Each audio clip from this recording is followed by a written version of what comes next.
Hello and welcome to today's class again. Um, we are going to be talking about a different set of things, even though it still connects with what we did last class. So let's get into it. So today we'll be talking about the overview of HVAC system types, equipment selection, and energy standards. So different buildings need different systems based on the size, the loading, and we got loads from we did manual N and J that shows how there are different levels of loads for buildings. Um, the control needs, that is for smarter buildings and for better managed buildings. Then energy targets, right, and budgets. So budgets also it depends on like some systems are more expensive than others, although the more expensive ones are usually more efficient, right? But sometimes that extra cost might not be worth it, right? And also for the budget available, it might be better to just go for something less expensive, right? So let's look at the different available system types. These are the ones here, but it's not limited to just this. It's not limited to just this, right? So first on our list, we have the DX or direct expansion systems, and it consists of four basic parts or components, right? A compressor, a condenser, an expansion valve, and an evaporator. Now, if you're of mechanical, I say if you're obviously of mechanical background, mechanical engineering background, and you must have learned this at some point in your final year or some point in your undergraduate education.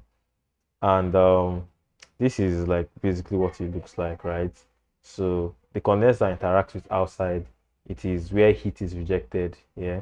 Then the evaporator interacts with the inside of the space, the conditioned space. So it basically takes heat, absorbs heat, and expands, like the name says here. It expands when it absorbs heat from the indoor air. And it's from here that it got this name of direct expansion, right? So let's continue. So it absorbs heat, expands, and then it goes. This is like the low pressure side when all of this is happening. Then it goes to the compressor where it is compressed so that that heat compression basically increases pressure and temperature, right?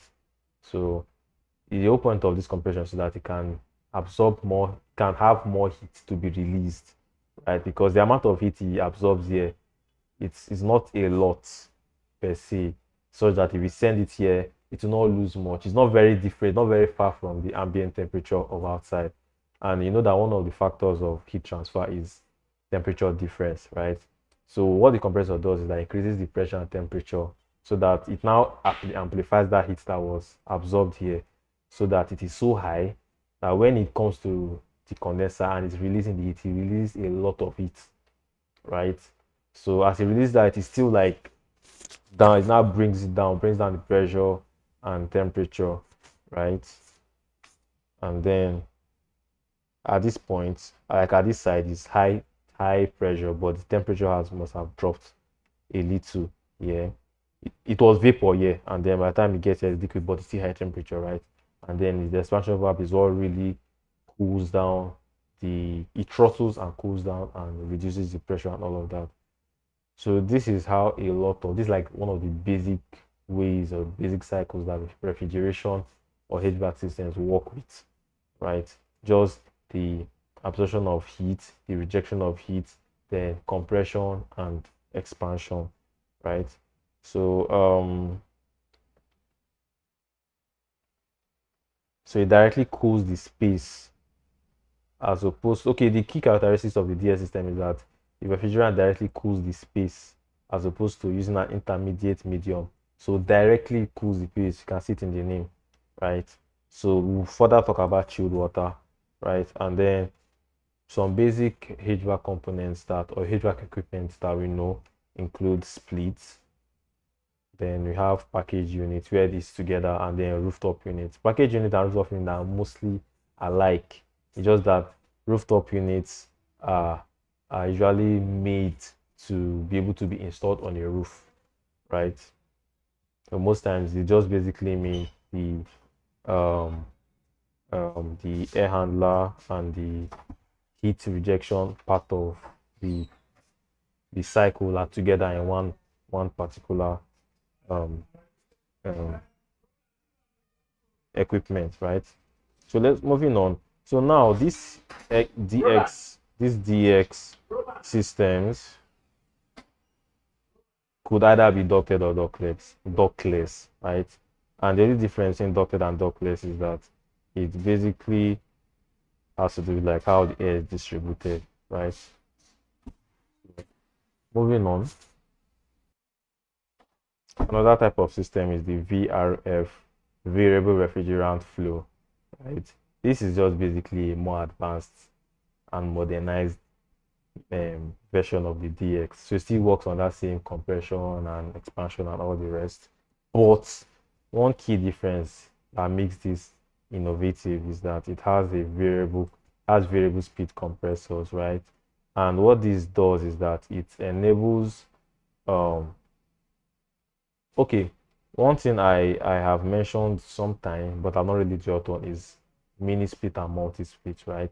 They are both ductless versions of air distribution, right? Now, multi split is when one outdoor unit serves multiple indoor units, right? And then mini split is when one outdoor unit serves one indoor unit, right? Now, in VRF, in a lot of cases, if not all, one outdoor unit is what serves it, and it's usually more economical as a result. Because imagine having, look at the number of spaces here. Imagine having one outdoor unit for each of them, and also helps with better management of space, right? So, um, multi-split is like or rather, VRF is like the more advanced method of, or more advanced version of the multi-split because one outdoor unit serves different spaces. But what makes it even better is that it can handle simultaneous heating and cooling at the same time because it has a heat recovery component, right? Which is this. So now, instead of that refrigerant flowing and distributed across, now when it comes back to this place, there's a kind of heat transfer or heat exchange that takes place that instead of losing all the heat or gaining all the heat, it just exchanges it. And then whoever needs heating collects heat. Whoever needs to reject it rejects heat, right? And it's usually a more advanced system, and at the end of the day it is usually more suited for modern offices, hotels, hospitals, mixed use buildings, and usually works best with buildings that have many different zones. We talk about zones one in our former class, one of our classes. And then variable load is when one place needs more heating or more cooling than another place, right? So that's like the best um option, the best reason to choose that option. So moving on to chilled water system. Chilled water system is it comprises of a central plant, right, that does the chilling or produces chilled water, right, and then distributes to AHU, or which is air handling units, or FCUs, which are fan core units. We'll check the difference of this. If I let's even check it now, self control. No, we'll check it later, right? So via piping. So one difference between another difference between ductless and ducted is that ductless it uses basically um different lengths of refrigerant piping to for the heat transfer, as you can see here. But in ducted systems, everything is usually within just the air handler, and maybe if this is the air handler and just this, right? Okay, we'll see it. We'll see it. You see, let me not get ahead of myself, right?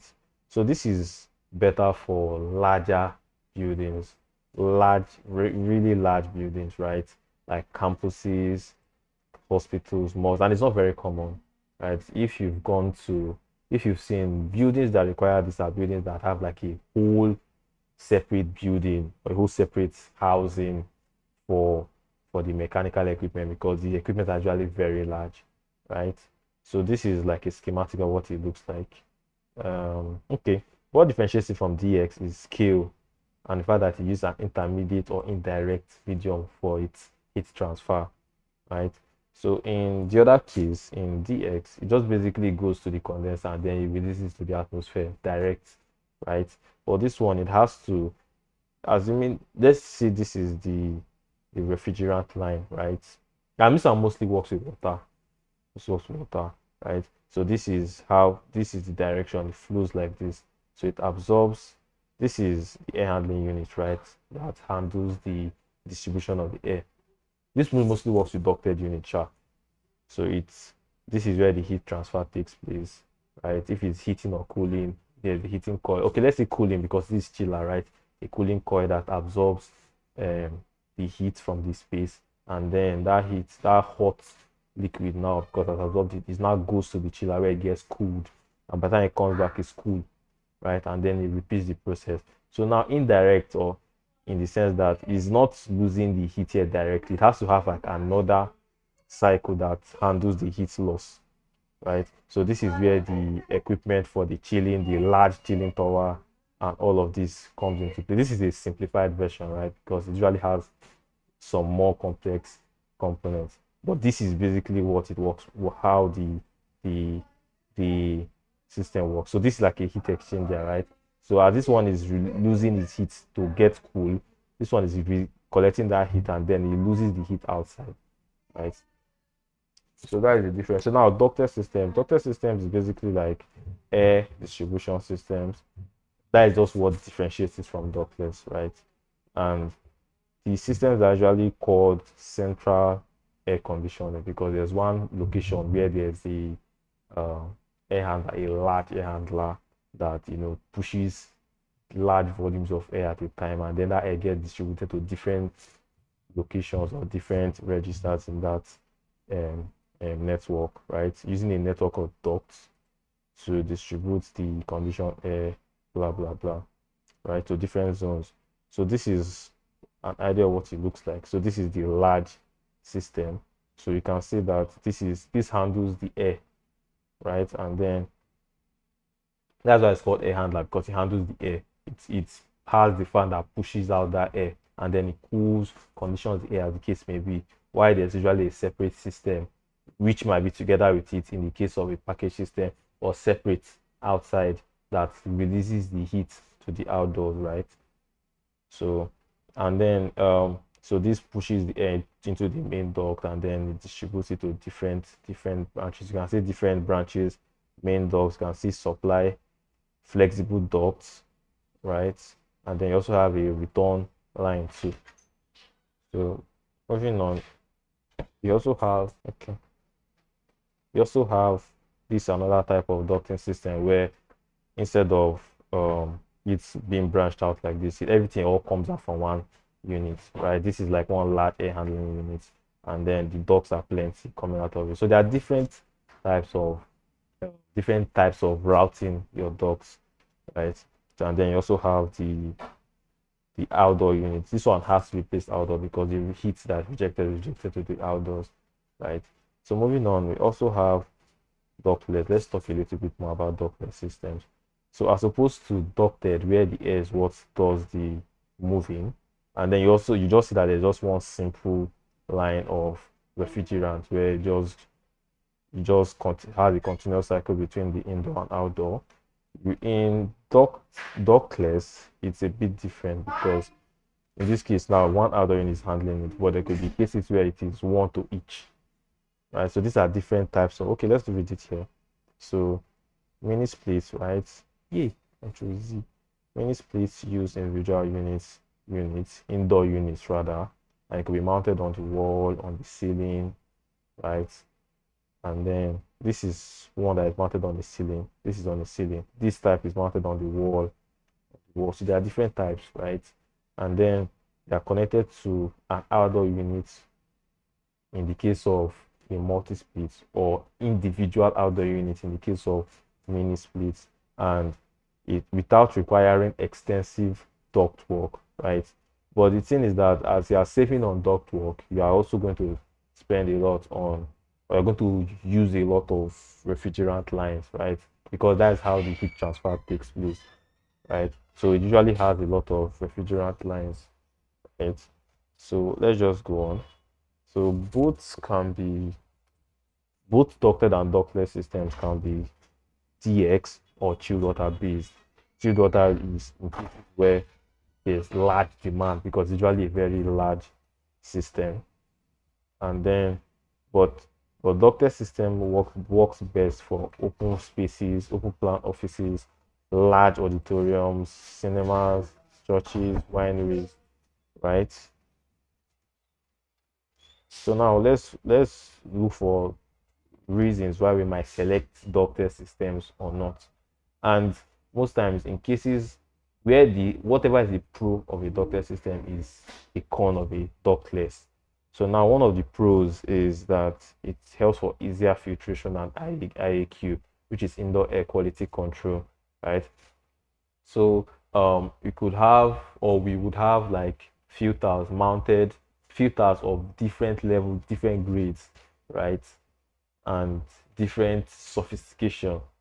They will be mounted like at the air handler or at different points in the duct network, and that helps for better filtration as opposed to those um, mini splits or just simple small systems that are just hung on the wall, and then they will just come with their own one type of filter that we can't really change, right? But when we have ducted, we have more flexibility to set to decide the kind of filtration system we want based on the kind of building, the kind of space that it is, right? And also in the IAQ control too. Basically, filters help to improve the quality of air, both return and supply air, right? And also you can even have cases where you install smoke detectors and any other type of little components here and there that just make it contributes to an overall better system, right? Then also clean aesthetics because the building is because the ducts are usually hidden in this the roof, sorry, in the ceiling. They are not visible, so it helps to like just have like a clean look where the space is being cooled, but you can't really see. It just registers you'll be seeing on the ceiling, right?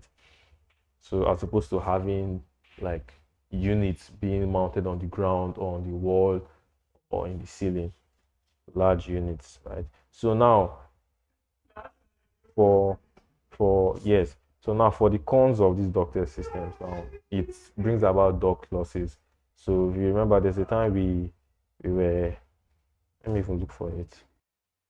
So this is my duct sizer, and there's a space here for head loss, and I usually use a value of 0.1, right? So this is just basically saying that 1% of every air that is going through that space or going through the duct, traveling through the duct is lost, right? So that means it's only 0.99. And this is just in the case of like an average system where maybe the ducts are not so long. But in cases where the ducts have to travel longer distances, more air is lost. So it usually leads to lower efficiency because the distance that it has to pass through. And also sometimes leakages because in as much as the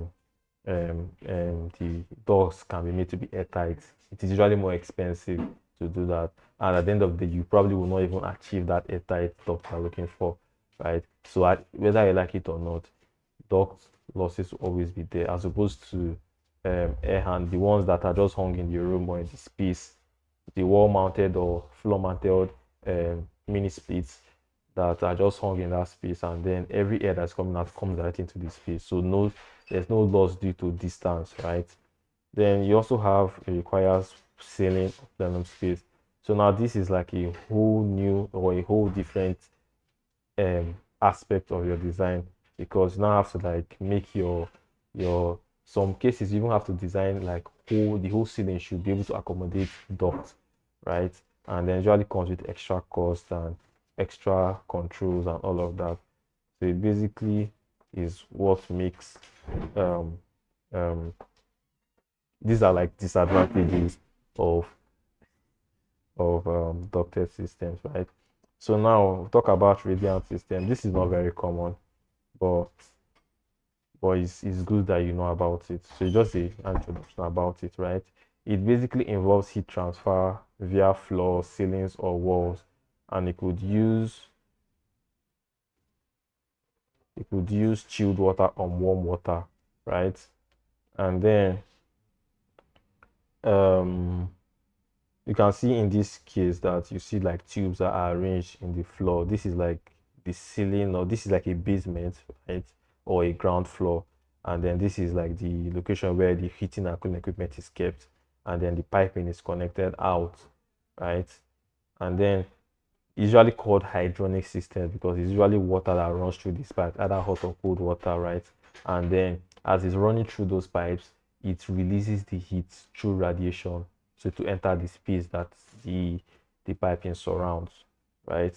And then it works best in high-end residential buildings. This is buildings that just want to do designs that are different from conventional designs, because I mean, when you are picking a design, there must be reasons why, right? So, and then museums too. Museums, because museums usually have very high standard of conditioning. So because you have to, why it is good for a museum is that you may not want to be allowing airflow around your art or around your exhibition what they are displaying, right? And then green buildings. Green buildings are just buildings that are more sustainable, buildings that are more friendly to the environment. Then low energy buildings, same thing. So one con of this particular is that it requires good humidity control, because first of all, the pipes could burst in the ground, right? And if that happens, it's usually expensive to fix, and that water could leak into like spaces, and then it will cause a problem, right? And also, being that this does not have to do with air, the others usually deal with air. This does not have to do with air. You will now need a different way to control the humidity, because humidity is just the amount of moisture in the air. So you need to like have a way to control that humidity, a different system altogether to handle that, right? So let's quickly look at a comparison. So DX is usually picked for small to medium projects or buildings, and then has a medium efficiency. Then the cost is quite low, and the control is limited, because it's just in that space, right? In the case of multi-splits now, you have like different ACs connected to one place, and you can't really do much in terms of controlling um, the the humidity or the cooling. This is just mostly the most basic form of air conditioning, and it doesn't have a lot of controls basically, right? So that's why VRFs came into play. So with VRFs, you have better control over humidity, over temperature, right? As you see here. And then it's usually for medium to large scale buildings. Efficiency quite high, medium to high too for the cost. Because like I see it, if it's more expensive, it usually has better qualities, right? So chilled water is best for large buildings, very large buildings, because it requires like large equipment, right? And those equipment are built to like serve large spaces, right? And most times it cannot be downscaled to like smaller spaces, right? If you have to downscale, just select your DX or VRF and be on your way, right? Next, we have so the efficiency of this is actually quite high, and then the cost is quite high too, as expected. This is also a central system, because it's usually better at conditioning a larger space, right? Next, we have ducted. I mean, any of these could actually go with ducted in many cases, in a lot of cases, right? But you see, ducted doesn't have a lot of this or that, right? So in terms of skill, ducted can work with any skill, and in terms of efficiency, it depends. So it could be high, it could be low. It just depends on how well you can make your duct airtight, and how well you route it, and the distance it covers, and a lot of other things too. So there's some things you can like fine tune to make sure it is more efficient. Then the cost is medium, right? Because it can't be low, because you also have to put your laying out your duct into consideration, and the control is central, right? Which is not always a bad thing. Central control is basically just one place that are controlling all the temperature and humidity across the entire space at just one spot, right? So you have like uniform air being distributed, right? Then radiant is usually specialized for the scale. Radiant is usually for special types of buildings, right? The efficiency is quite high, the cost very high as expected. But now the control is quite slow because if you have like hot water running through your pipes and you want to change it and cool it, it's please you would have to like start draining out that water and like try to like cool the already hot water, so it gets to be quite slow. And most times the resources or the requirements to make it faster are usually quite expensive, right? So in this case, in many cases, ducted goes a long way, right? But if for any reason you feel that as the designer that you are, you can select which one best matches your space, right? So now let's talk about efficiency. Short topic, but it's important to talk about it too. So it basically tells us how much cooling or heating we get per unit of energy input, right? And that also translates to the amount of bills you get to pay to, the energy bills you get to pay to. So if you size your system properly, or you select the best or most efficient method of cooling or heating, you get to spend less on your bills, right? And some metrics include COP, EER, SEER. The difference between these two is that this one measures it over an entire season or a year, as the case may be. And that season usually consists of both hotter and colder weathers. And it basically like averages it out and then gives like an overall performance rating. And then HSPL, this one works best for heating, right? Efficiency of heating. So that is just a handful of the top of my head. So moving on, let's talk about energy standards, right? So and we are looking at we've mentioned ASHRAE before, right? Let's even see what is ASHRAE. Let's leave that first. We mentioned ASHRAE a lot of times, so I would advise you to really do like in-depth research on ASHRAE, right? Because understanding ASHRAE has been in existence for several years, and they've been setting out different standards and different methods of cooling the most efficient, and it's usually best to, when you are designing, to have them at the back of your mind so that your work doesn't get bounced and then your work usually passes, right? And basically it is like ASHRAE 90.1 talks about the primary energy efficiency standard. So the standard basically means it can't be less than it, right? Referenced by the US code and then a lot of other codes, right?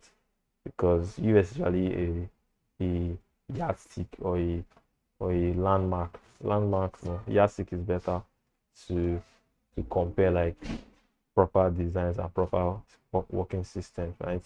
It sets minimum energy efficiency requirements for HVAC equipment, lighting, the building envelope. I've spoken what envelope means, like what covers surrounds the building, then the controls, right? Because as we advance more, we need to like have better control over our systems, our HVAC systems and other types of systems, right? And then the power systems too. But we're going to just be talking about the HVAC in this case, right? So you can like read up on the others, right? So it enables energy efficiency. You see that this keeps coming up because at the end of the day, that is the most important, so that you don't waste your energy, right?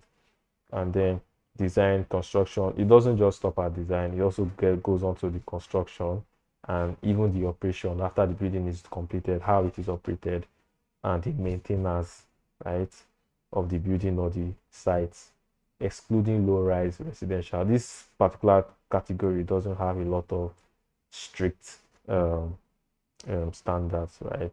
But some still apply to it, yeah, to reduce energy consumption and cost. And then these particular standards influence national and local building codes, because at the end of the day, the codes are formed based on the existing standards, and when the standards get higher, the codes have to adjust also accordingly. So it comes with prescriptive and performance-based compliance pathways. This just basically means that when you are designing this space or designing your system, you can prescribe yeah, based on the standards that are existing, and then performance based, that you check how the system is supposed to perform in that location and under the necessary conditions, necessary circumstances that are existing there. Right. Now, some softwares that we use to check compliance include ResCheck, ComCheck. ResCheck is for residential buildings, as you can tell. ComCheck is for commercial buildings. Then we have T24, which is usually for California State, right? And these are just ways of getting compliance in your building space, right? So moving on. So let's elaborate a little bit more on the HVAC energy standards, right? So now we have minimum equipment efficiencies, right? And these just basically specify minimum values for the equipment type, equipment capacity, and the climate zone. So based on the climate zone, if there are different climate zones, right? Just like how the north could be hotter or colder in the winter, right? So some zones need more cooling than heating. Some zones more heating than cooling. And if you remember in our last class when we were talking about manual N and manual J, we saw that we have to specify the location. All that was just so that the system could tell you the kind of zone that was, right? And then it's important to know that so that you can size your equipment accordingly. So then also based on that, you also have to select like a minimum capacity, which that should not fall below or go above, right? If not, it will not perform properly. And you may think that oversizing is better, but oversizing has disadvantages too, right? Now, equipment type, you just saw how the different types of buildings support different type of systems, right? So this energy standard does help to enforce these things more strictly, right? So if your equipment does not meet these standards, then it is not compliant. Right? So now moving on, some mandatory controls, right?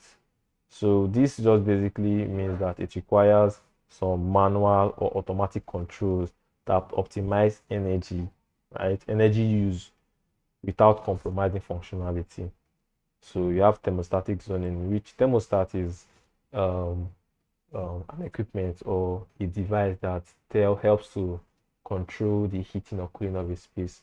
So it helps you set it to a particular temperature and it makes sure it doesn't rise above or below that temperature, right? So there is need for that in different zones, right? And then economizers can read up on all of this. So night setback and shutdown. This usually covers like inactivity when the space is not in use, right? Like for example in the night or when people are not there. Right? So how does your system control these things, right? Then you have variable speed drives. This is just basically like the name implies, it just tells you that because these things are changing, so you can't maintain a particular temperature throughout the day because obviously you need to like change it according to the demand. So also that also goes with demand controlled ventilation because if an auditorium is fully packed, the demand is higher than if it is half or empty or sparsely packed, right? So your system has to be able to adjust accordingly, right? So, and these things are usually specified when you are going through your compliance test, right? And in some cases, when you're submitting a project, you would have to do like compliance test and then ensure that your design or your project passes it before you can send it across, right? So now next is high efficiency systems, right? So system selection. So basically, this just basically states that there are some cases where you cannot compromise, right? So you just have to select high efficiency for those cases, right? And you can see these two are usually high efficiency, right? So now, part of what these standards do is that it penalizes constant volume and oversized systems. These are like archaic or like old ways of designing, right? So you have to like adhere to more modern ways of designing, right? So it also pushes designers toward part load optimization. Part load is where most systems are made to operate at full load or near full load. So there are cases where it cannot or it will not operate at full load when the demand is less, perhaps And most times, as the load drops, the efficiency also drops.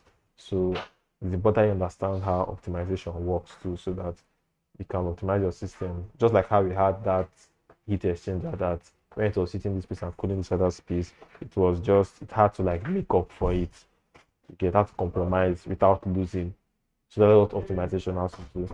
And then energy recovery too, so that it doesn't waste energy, right? So then smart controls. So the more modern the building is, the smarter the controls to help to manage these standards accordingly. Mm, so now, why does this matter, right? So this is just an introduction. You still have to do like more in-depth um, research on this, right? So it governs equipment selection, right? So when you are designing for a project, you have to check and make sure that you are selecting the right equipment, because that could be what makes or mars your design, right? Then it also helps with project approval. Like I mentioned earlier, when you finish designing, you have to ensure that it passes the compliance checks. If it doesn't, you have to like make adjustments, right? Or make recommendations or prescribe, as the case may be. It also influences operating costs. And this is very helpful because in a lot of cases, the budget or the cost matters a lot, right? Then required for green certification. Some buildings, if they are very well designed, they get some level of certification that improves the values, right? Then why you should also adhere to this is because in a lot of cases, it could be like a reference to projects or to cases outside that place of design, right? It just basically means you're chasing excellence, you're going after excellence so that other people want to be like you. And you can also use these standards across the borders, right? So now let's just look at how everything ties together, right? We have building type, selecting the right option according to the type of building. Then we have load profile. We've already talked about manual N, load estimation, and load calculation. So that helps you to size and zone accordingly.